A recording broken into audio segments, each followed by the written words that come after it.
Hello, my name is Lloyd Chapman. I'm president and founder of the American Small Business League, and we've got a press release out today called Congressman Sam Graves joins Lloyd Chapman and Professor Charles Tiefer in opposing the SBA. And what this is about is a campaign the American Small Business League launched a few weeks ago to oppose an SBA policy that would have put up to 12,000 small businesses in the IT industry out of business, pushed them out of the federal marketplace, and been devastating.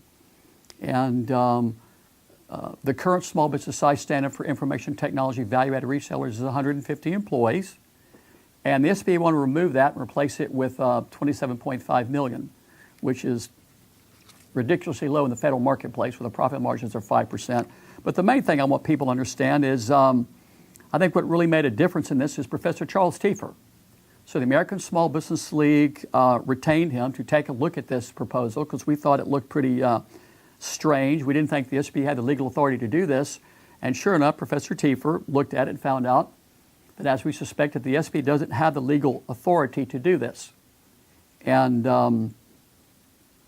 Congressman Graves, I think, must have seen Professor Tiefer's legal opinion, and he's come out and joined us in opposing it. And when it first came out, we issued press releases telling people that if the SBA tries to adopt this policy, we're going to issue an injunction to stop it. And Congressman Graves has also threatened the SBA that if they don't pull the proposal, that he's going to stop them with legislative action. But I think the main thing I want people to know is, as much as I appreciate Congressman Graves helping out, this is something that the American Small Business League, I think, deserves credit for. The comment that really made a big difference on this was Professor Charles Tiefer's comment that the SBA doesn't have the authority to do this. All the great people that put in comments opposing it, we really appreciate that. But the SBA has about a 10-year track record of completely ignoring those comments and doing whatever they want to. And I think Professor Tiefer pointing out the fact that they don't have the legal justification to do it was really significant. And I heard my staff told me that there was a radio show today, and was it Federal News Radio? And they were talking to people that had nothing to do with this. It's kind of comical. This happens a lot of times when the American Small Business League has a major accomplishment. There's like a parade of people, stepping forward to take credit for what we've done. But here's, I think, the most important point I want you to remember. Not one organization in Washington that claims to represent small businesses, not one, put a comment opposing this policy that would have bankrupted up to 12,000 firms, information technology value-added resellers. Not one. Think about that. So the National Federation of Independent Business, Women Impacting Public Policy, the U.S. Chamber, all these different groups that claim to represent small businesses, notice not one put a comment opposing this. Not one. So the American Small Business League led the charge to oppose this.